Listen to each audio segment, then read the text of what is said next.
Oh, it's the end of another great series. Everything's been packed away, the studio's empty, but, you know, I do sort of miss my audience. Oh, I wish they were here. I wish they were here. I wish they were here. Let's start the show!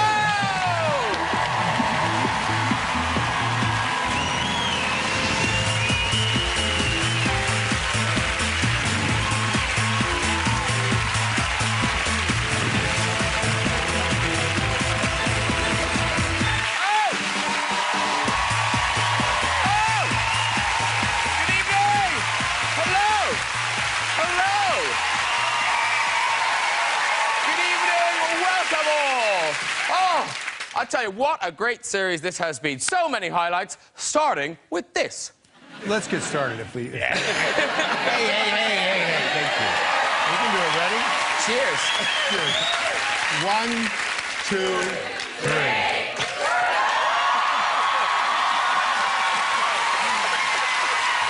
Oh, he did. Wow, we're winners.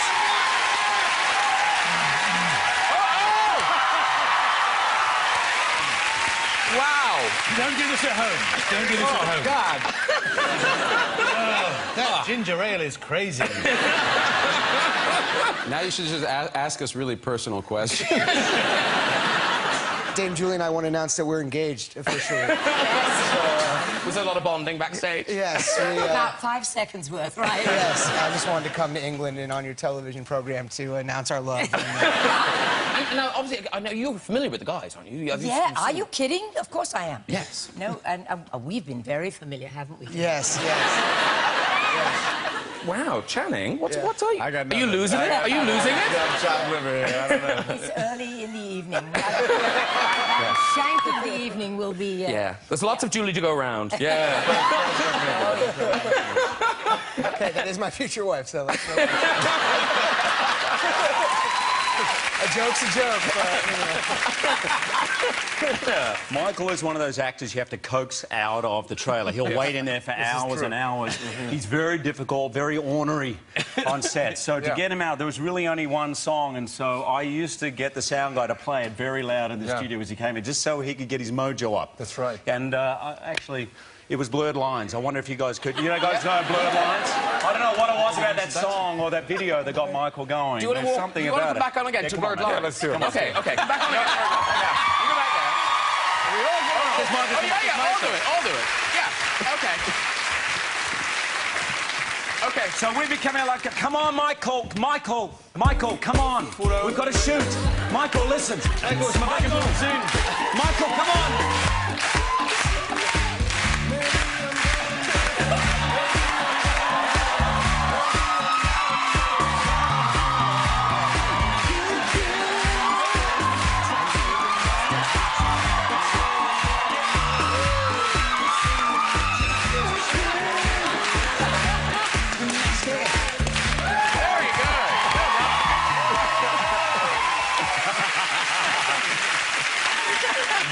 Here's the thing, Emma, what is the hold that the Spice Girls have over you?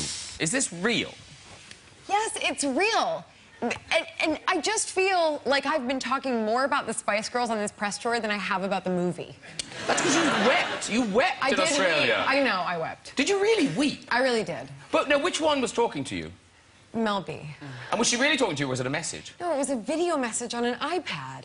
And that made you cry? Yes. What, were you jet-lagged? Yes.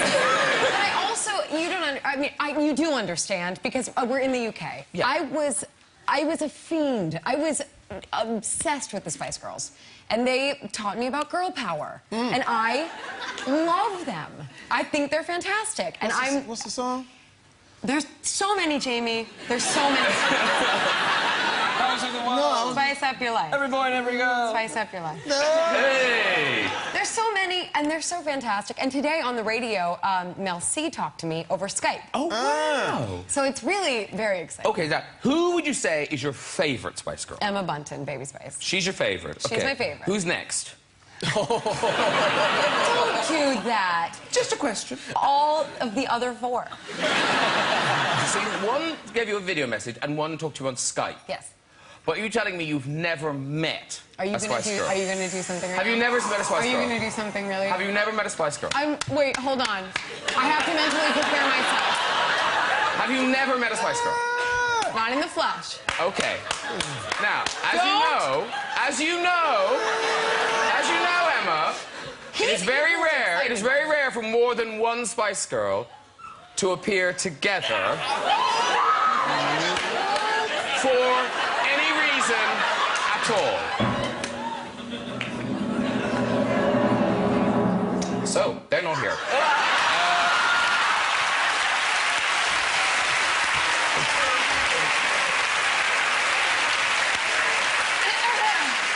Basically, I have always had a complex with the way I walk. And I've always been told throughout every, point in my life that I've not always been told I've got a bad walk, but someone's always commented on my walk. It's always been a bit like, all right, that's how you walk. That's how you walk. Like, that was followed me is that you walking? from school. But honestly, like, and then... Back off. We might go there, we might go there. But yeah, so, and I remember a mate of mine at school said, because I've quite, this won't happen, but I have quite pronounced calf muscles. And I always thought it was a hereditary thing, but I remember my mate, once we were talking about it, we didn't just sit around and talk about that all the time. What beautiful calves, Jamie. Oh, amazing. We have great nights, just start staring at them, drinking. And I said, he said, you know why you have big calves? I said, no, I think it's because my dad does, it's hereditary. He said, no, it's because you walk on your tiptoes. So I was like, is that a weird thing, whatever. Anyway, a couple of jobs I've done. The first day that we did the fall and I had the walk, the director, or the producer and writer, Alan Kubick, came up and said, is that a character thing, or is that your walk? I was like, I could be trying to clever my way out of it, and I thought, no, I'll just tell you, that is how I walk. So we started working on things. He started talking about, why don't you maybe take longer strides? Honestly. So, and then with my wife and I would walk around where we live in London, and because I'm on my tiptoes, I'm quite high, I'm quite bouncy. So my wife, we said, why don't you try leaning back, right? Honestly. So I'm literally walking. We go out for walks, and I'd literally... So I'll show you this is my old walk, right? Okay, this is the old walk. I'm so excited. Don't get that excited. This is my old walk. I'm so out of sync. No, I'll do it. This is my old walk. Right? I don't know how, okay. This is the walk we tried, right, with my wife. I'm not doing... Remember those commercials for Mr. Soft? Now,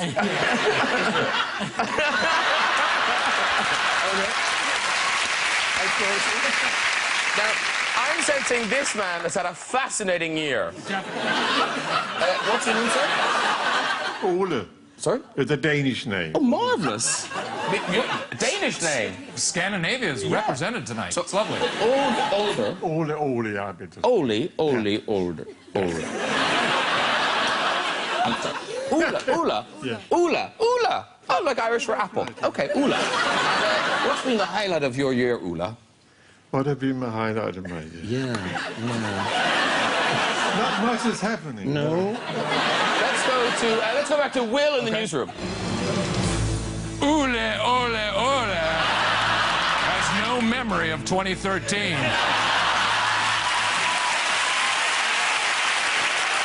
Let me do this lady here. Hello. Hi. What's your name? Kate. Kate, lovely. And what's been the big event in your year, Kate? I actually got over my phobia of eggs. Were you working with a therapist? No, there was alcohol involved. So you got drunk and ate an egg? Okay, let's go to the newsroom where Steve will report on Kate getting over her fear of eggs. Young woman named Kate is beautiful, and I am getting a divorce.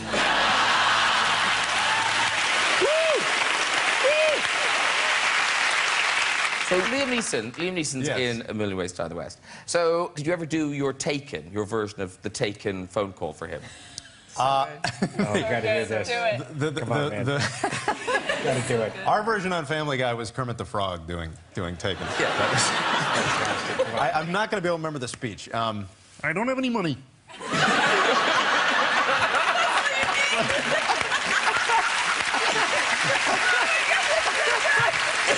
Oh, that's so good. But what I do have are a very specific set of skills. Skills that make me a nightmare for somebody like you. If you don't let the girl go, I will track you down, I will find you, and I will kill you.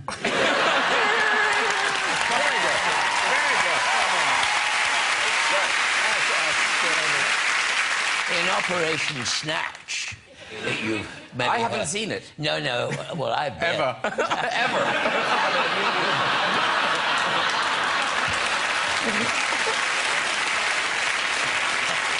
I'm not going to tell you about it. About Gibraltar. Yes. Because I was driving down Baker Street one day and a car overtook me, and Terry Thomas flagged my car down and said, "I've just had a wonderful idea, because I'm doing a film about Gibraltar and the Barbary apes. And would you somebody's guessed already. Would you ring up the director, Robert Day, and go and see him, you see? And the theory was that in Gibraltar, if there was a sudden drop in the population of Barbary apes, the UK would lose control of Gibraltar during the war. So they had soldiers playing Barbary apes. So I did that. That was my plan. Hold on, wait a minute. So, during the war, yes, Gibraltar found soldiers to dress up as apes if there weren't enough apes. Yeah, that's right. Why did we need there to look like there was lots of apes? Because there was a spiritual theory existed that if Gibraltar wasn't peopled by enough Barbary apes, I won't take long. And so someone had to go along with it. This was a wind-up. This was a I what I like is that thing, you know, that classic scene, kind of, Dad, what did you do during the war? I don't know how to talk about it, son. I don't know how to talk about it. No, that's amazing. Yeah. But now there's an urban sort of myth that you are one of these apes in Stanley Kubrick's 2001. No, but funnily enough, he did ask to see me after I'd... He saw you in Gibraltar and thought, that's amazing. He saw me in Gibraltar. Who's that ape? That's not an ape, that's Mr. Corbett. that's not an ape. That's Mr. Corbett, isn't it? Yeah. I like the cut of his jib.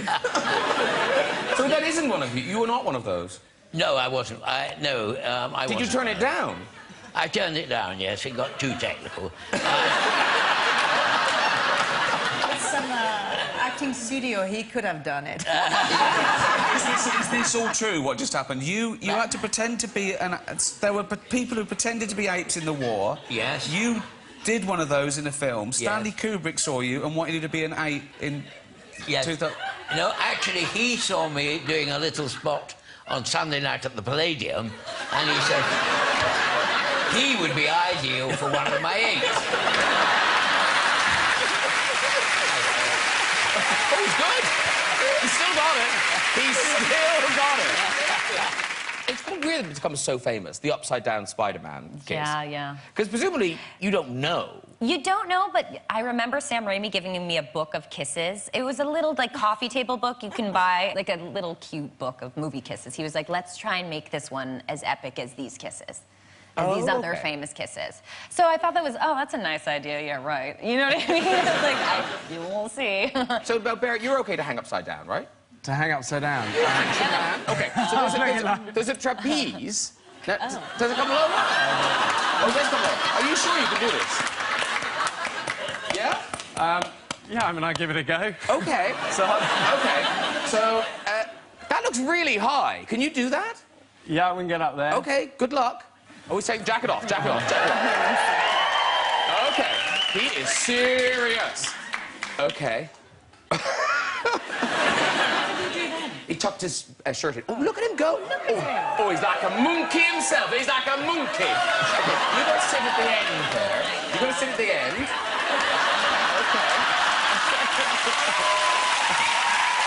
Okay, you want it? Like a monkey.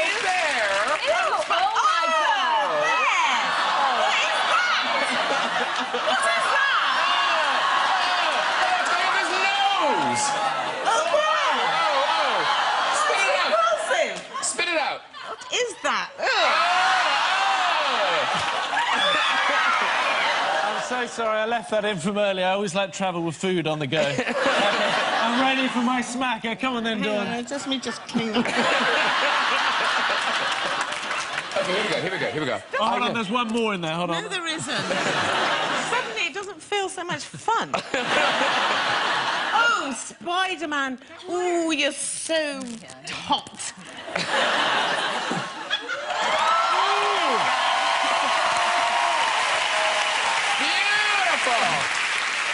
When I was 10 years old, this is really stupid, I know, but when I was 10 years old, I was playing in a football game, rugby league, actually, and I tackled this big fat kid right around the ankles, smack, went down like a sack of shit.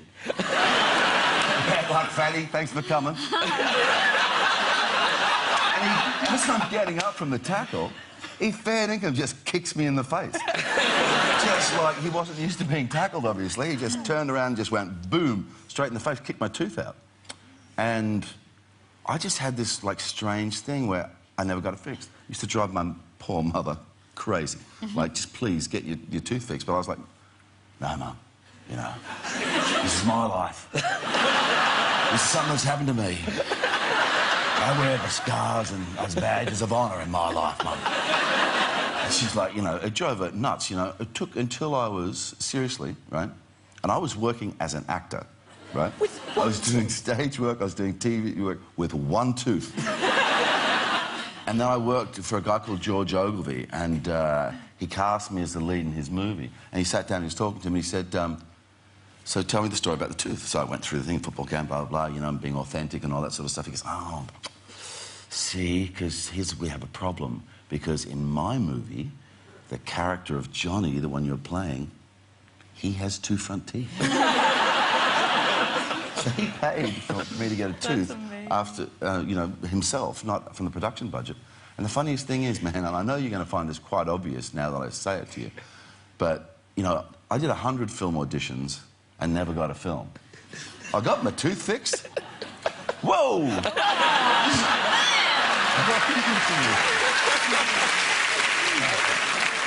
Now, there's a thing in the New York Daily News. They've gone all out on it, ladies and gentlemen. All out. Now, because they're claiming it all comes from show insiders. Yeah. So, according to this, and I'm only reading because it's here, she's taping her face skin back. Yeah. And hiding the evidence with her fabulous wigs. What does that even mean? Well, basically, they've seen tape in my makeup room, so they assume that I'm taping my face. What does that even... Never. What is taping your face? I'm going to tell you a secret. Hold on. Okay. The secret is everyone thinks I've had big boobs for many years. And they've always said, oh, we thought they were bigger when they met me in person. I'm like, no, they're not. Because I taped them. Am I taped now? Yes. That's my secret. So instead of them saying, you know, instead of them saying, well, maybe, that's like, oh, wait a minute, I'm taping my face. I'm not that old. You do know how hard it was for 4 boys not to go like that when you went... We've all done the Jennifer Lopez trick. We've all done it. We all do it. We do it. I mean, it's like, you know, I don't want to fall out on your show, and I don't want to embarrass myself, so I taped my boobs. Okay, that I understand, just. If somebody tapes their face, what do they do? I have no idea, because I've never taped my face. Who tapes their face? To their boobs?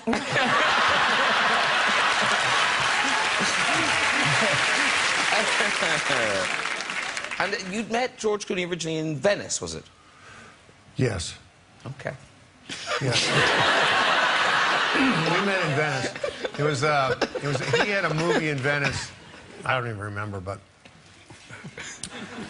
I don't remember much. But it was the night we had Lost in Translation open in Venice, and it was a big deal. So there's one night, and all the Hollywood guys, they're all really stiffs, most of them.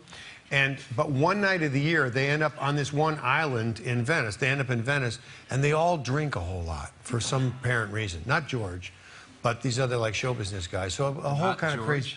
No, George drinks all the time. That's George drinks regularly and consistently. But, so, I don't know, I met George that night, and we kind of hit it off. And then I went back to America, and my son said to me, what's this about you and George Clooney pushing people around in wheelchairs in Venice? And I said, you know, you're my son. I would have expected more from you, you know, to believe that kind of a story. You know what I mean? Why would you ever think that something like that actually happened? And he said, because there are pictures.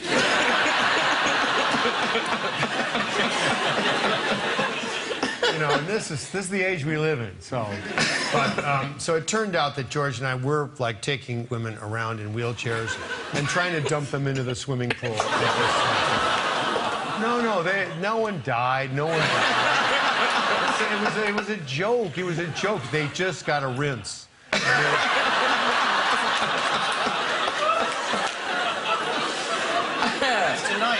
Tonight at the premiere, there were some relatives of the old Monuments Men's family, and a lady in a wheelchair came for a photograph with everyone, and she was there, probably in her 90s, and you sat on her knee. She was 97, by the way. 97. She was 97. She was. Respect. I asked Mark to do it first, and he wouldn't do it. He wouldn't do it, and I went and I sat on her lap. No, I find that if you look at someone like that, you see the wheelchair. When you see someone on their lap, you see a party girl. A 97-year-old party girl. She loved every second. Is it true the thing about you road testing the kind of the posing pouch? The posing pouch? Isn't that what they're called? The posing pouch. You don't call them that in America, no. Those little things that you just about get things in with a string around the back. And it's a posing. The slightest move and everything's out. I read something where you walked around to make sure that it wasn't falling out of it. No, it was what composed. What I did do, which a lot of us did, is you put one of those on, and all of a sudden you find your body kind of gets a little inverted. And so, I got to really loosen up, because this is the guy who lives in this thing and has to feel really loose with it. So I remember going, and I wasn't the only one that did this. You go, I have to walk out there amongst the crew and have small-time, normal conversations like, so how you doing? What'd you have for lunch? Hey, did you see the game this weekend? I had to go out and try to have some small talk in this thong without flinching. And it was hard. Because I wasn't, but it was... You said it now. You said it now. Yes. It was... Okay, so stand up. Yeah. Okay, and so I'm gonna put a little water in my mouth. So I cough the water. Yes. Okay. Now I'm gonna come across this way. Boom. And then what it'll come to like your ear, but then you just turn, and it'll look like I nailed you. Ready? Ready? On 3. 1, 2, 3. Okay, now, that's good. Okay. I didn't spit on anyone, no? No, I didn't spit on anyone. Okay, now we get to watch that back. And this is, I guess this is what they do in the movie. This is it. So here it is. Here it is.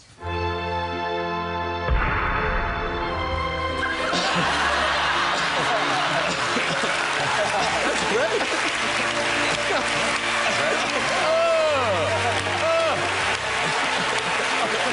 I'm still going. How much water did I have? It doesn't take much.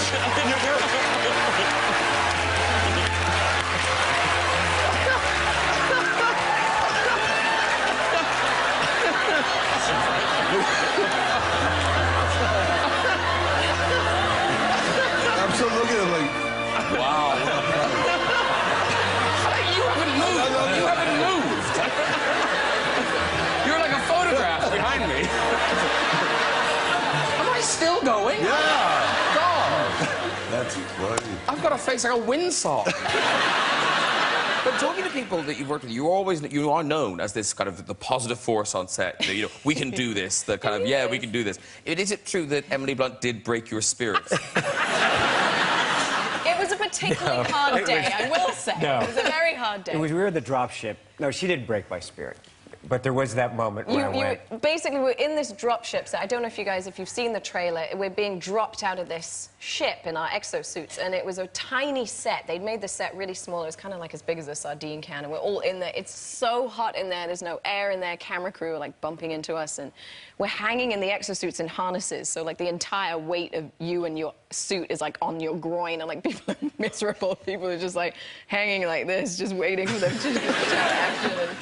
And Tom, that insatiable positivity, I can just see it just starting to unravel. You know?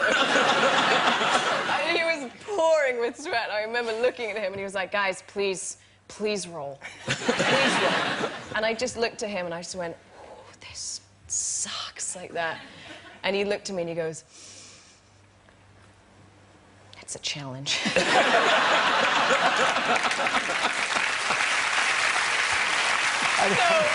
I thought, because you know what? If I start complaining, it's on. If I start going down, it's on. Yeah, and I went, Tom, it sucks. And he went, okay. Because, Jonah, what's that? Because I've never, I'm pretty thick, but I've never understood the thing that Morgan Freeman said to you, that... Oh, so when this was about 10 years ago, I did a film with Morgan Freeman. It was a really small film, and the first 10 pages or 10 minutes of the film are us two just driving together in a car and talking. And it took 3 days to shoot. And he didn't talk to me the entire time, like in between takes, right? Because he had so much dialogue, I learned later, right? Okay. So he was just, you know, so in between we wouldn't really chat, but we were in the car together for 3 days.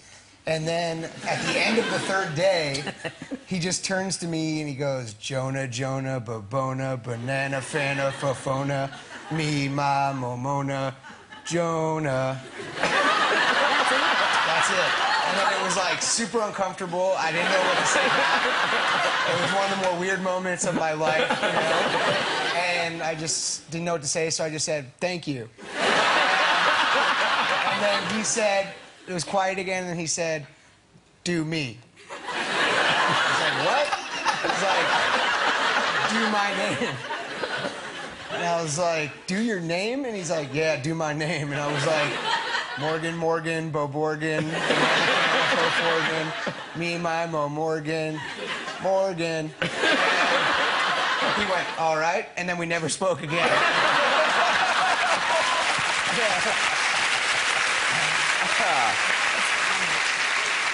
Seth, you must be aware of this beautiful art book.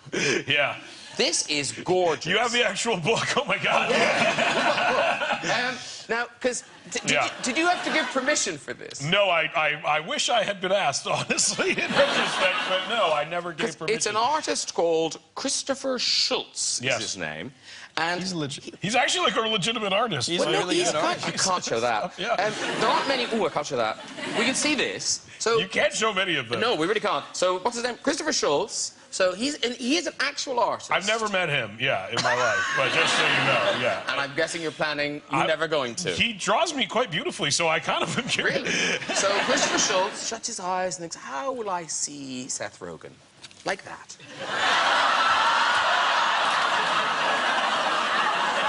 So it is. It's a good mattress. You can see how deep I am in it. 5 inches of sinking. I love that. I love that. Men of a certain age. Was that memory foam? That's a good mattress, yeah. You're steep in that mattress. How'd you do that?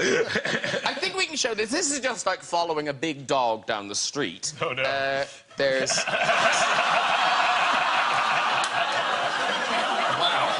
It's nuts! Literally.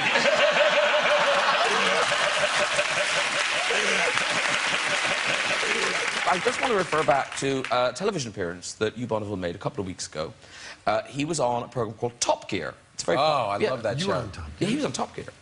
Driving? That's the greatest show. Now, a clip from Top Gear? No, we don't have a clip, but we do have a bizarre... His appearance caused quite the reaction.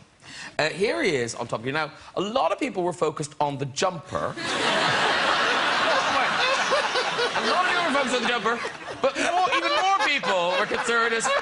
Why are you wearing lipstick on Top Gear?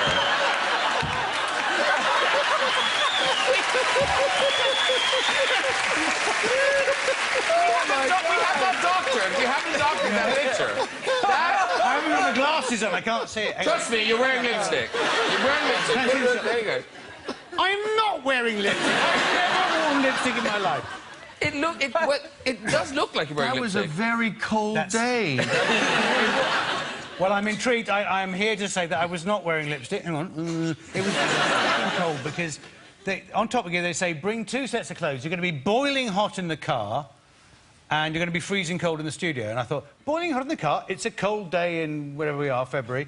It's not going to be like that at all. I was roasting because you're exerting so much sort of adrenaline and sweat because you're in a, well, just right now, your lips are turning a different color. Because of you. And then you're in the studio in this aircraft hangar where apparently last summer it's either incredibly hot or, you know, it's freezing this time of year. And last year, when Patrick Stewart was on, my lips are going red, aren't they? Yeah. That's really... They do! They just go red on TV. That's really weird. When Patrick Stewart... I am this table. It's an odd look for a man, but you carry it on. I'm like, what's her name's Pout the other week. Yeah, so last year, apparently about 4 or 5 people... Stop giggling. But 4 or 5 people fainted while Patrick Stewart was doing his thing because it was so hot. And I thought, it's going to be very chilly. Sort of my favourite woolly jumper, but not my red lippy, which I'd left at home. Anyway, he just said my lips, my favourite woolly jumper. Come on. How many women here are going to faint just hearing him say my favourite woolly jumper? All right, how many men are going to faint? My favourite woolly jumper and my lippy. My lippy? Lippy? What does that mean in American? I don't know.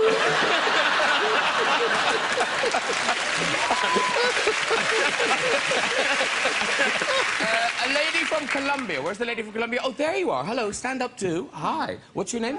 Patricia. Or Patricia. Oh, Patricia. Patricia. Okay. So, do you want to... What, should we hear it? What language is this going to be? Yes. Well, who can translate that? What language? Is it quick? Is it quick? I could make it quick. Well, tell it quickly in Spanish, and then we'll tell it again in English. He speaks English. What?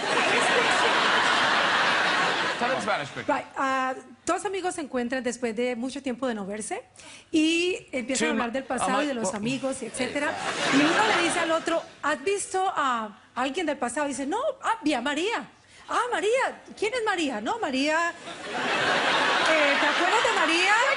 ¿Te acuerdas de María? Una chica muy delgada, plana, no tenía tetas. Sí, me acuerdo. Pues la vi la semana pasada. ¿Y qué? ¿Está así? No. ¿Se hizo cirugía cosmética en las tetas? No, artritis, una artritis horrible. All right. You're in English. Do you... I think I got the gist of it, but I don't know if I'm going to do it justice. A monkey with huge boobs going... Okay, well, tell us in English. Okay, 2 friends meet after a long time. They're old school friends, and they talk about the past, and have you seen this? Have you seen someone? He said, oh, yes, I saw Maria. Funnily enough, I saw Maria last week. Who is Maria? You remember Maria? She was very slim, very flat-chested. You remember? Not very pretty. Oh, yes, I remember her, yes. Well, I saw her, and she's looking like this. Wow, she had, breast enlargement. No, she's got terrible arthritis.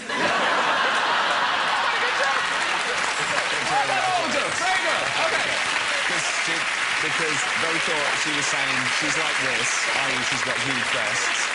But they go, no, she's got terrible arthritis. I'll translate the English.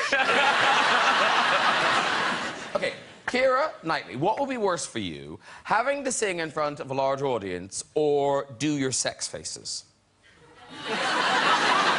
It's dangerous method. You had to do a lot of sex faces. I had to do a lot of sex faces. I had to do a lot of, weird sex faces. Oh, no, that's not a weird sex face, but, you know, she's a bit of a weird character. No, that's not it. No, it was directed by...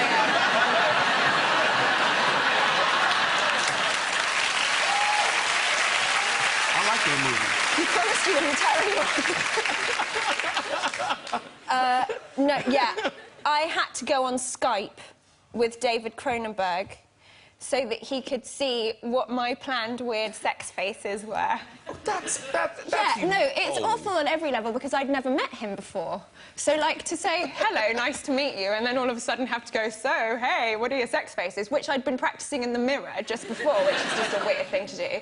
And I went on, and I got in the mirror, because they were meant to be, like, horrible sex faces. So, so they were horrible, but Skype froze. Really horrible sex face. So my, like, meeting with this big director, who I think is amazing, was suddenly just this kind of... It's great. But you do seem to have... I don't know whether it's bad What, luck a lot or of just... bad sex well, faces? No, Kieran, Graham, no. thank you, I'm Graham. not saying that. Right. You mean like bad sex faces? What is or a bad sex bad face? sex faces? They're two very different things. It's two very different things. Yeah. You know, a bad sex face is just...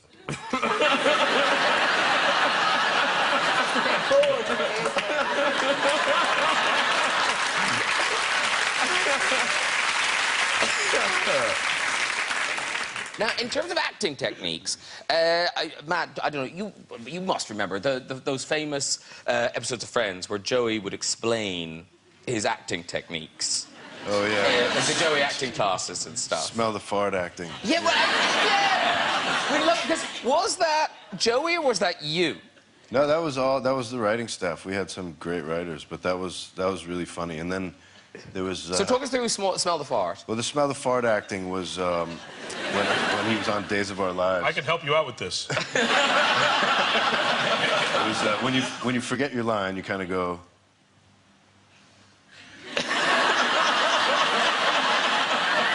And then you continue and you remember. That totally, I was captivated. Yeah, I got that. It's very similar to...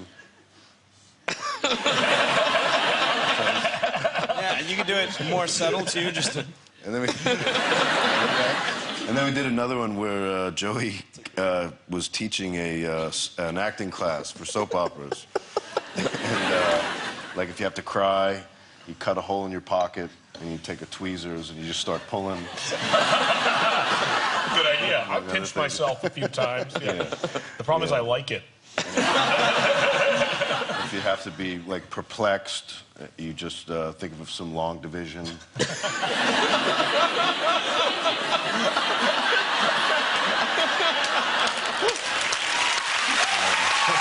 was fun. It was a lot of fun. But here's the thing, Jamie, great musician. Now, you must have used your music at some times to woo a woman. I'd use whatever I could, whatever I got, baby. Yeah. You know what I'm saying? No, I have to say, like, listen to this. This is one of my favorite songs. This is Storm. Listen to this. Listen to how hot this is. Lights out like a power outage.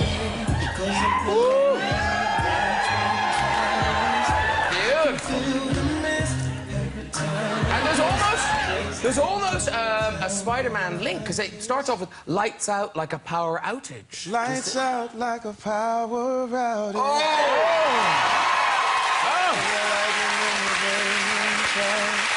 I could feel the mist every time we kiss. Just didn't know a downpour like this. There's a flash forward warning. Will it rain in the morning? There'll be puddles in the bed. I don't want to get too... Wait. No, wait. Let me finish. Our questions to be asked. The word was, there'll be puddles in the bed, the weatherman said. Yeah, but why were there puddles in the bed? Yeah, wait. Was she an older lady? What is that? Was she... Listen, girl, I've got the lyrics. Girl, the weatherman said it's cloudy skies right there between your thighs. I want it soaking wet all over the bed. Can you sing these lyrics? He wrote them. Hey, man.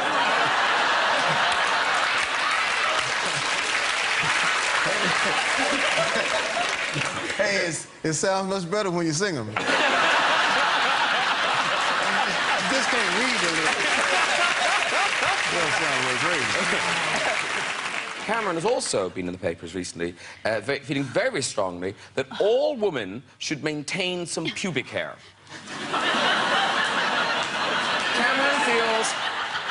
Cameron feels very strongly about this. No. It's not exactly that. I don't say care. maintain? Like, no. Well, maintain. In a jar or? Thank you. That would Somebody be who gets retain. it. To the okay. allotment. If you had an aspect of husbandry about it, Right. Richard, You mean it would be to maintain. Take it out every now and then, comb it. Yeah. Place it back in. In terms of my comfort zone, I'm far away from it. I've left the zone of safety. I'm in the wilderness. I don't know what's happening. See the forest through the trees. That is an inappropriate metaphor, given what we're talking about. Really? Okay, can I just clear something up really quick? Yes, please do. If you would. Okay. Yeah. Did you ever ask a question like, why are you there? Why are you there? Why are you there? There is a purpose for it.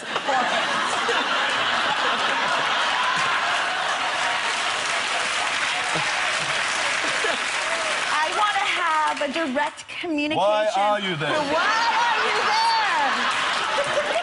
I just thought a slightly louder voice might get enough. Have you guys seen the fan art? No. Okay, well, this is nice. This is happy. Look at them. That's terrible. They are such good pals. Look at you, Michael. I know. But no, and what if they're at the craft services during filming, one of them gets hungry? Why, you could share a cherry. Oh, my God. Right. Different artists, though. Different artists. Actually, this is You've quite never good, made this me art. cupcakes. But what are you wearing, James, in there? Give me again. What are you wearing? Am I wearing dungarees? Like dungarees. Obviously, you did the baking, and I'm feeding you. Why am I in dungarees? It could be an apron. What then? You did the baking, and I'm feeding you. That's great. Oh, that's lovely. Yeah, because you've worked hard all afternoon, James. You deserve a treat. So I'm taking your cherry? Yes. But here you are baking. It's rather beautiful. Now, for some reason... Somebody's stirring the Wait a minute. Stop everything for a minute, mate. Whoever's creating this artwork, I applaud your artistry, by the way. It's beautiful work. But if anybody's given...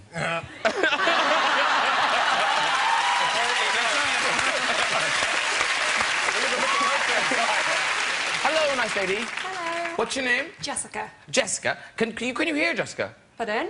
No, I'm not talking... She's so sweet and she's French. She's adorable. I don't think she's French. She said... Didn't she say, like, pardon? No, she said pardon. She's posh.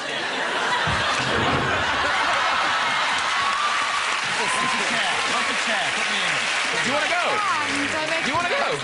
Okay, can you have a go in the chair? Okay, go. And do that again. Okay. Where's the chair? Follow that man there. Follow his chair. Go your chair. Okay. But hurry, we've got homes to go to. Okay. By the way, this is the best time I've ever had on the talk show. Oh, bless you. That's true. Let me see it again. That is true. All right. Yeah, I think it's the champagne, not the host. Okay, who's up next? Hi. Hi. Hi, I'm Hugh. I'm from West Sussex. Hi, Hugh. Hi. I just like to say that I think Matt Damon is really amazing in the fourth Bournemouth. Hey! He's running back. Hugh Bonneville, everybody. Hugh Bonneville. More laughs to come next when Uncle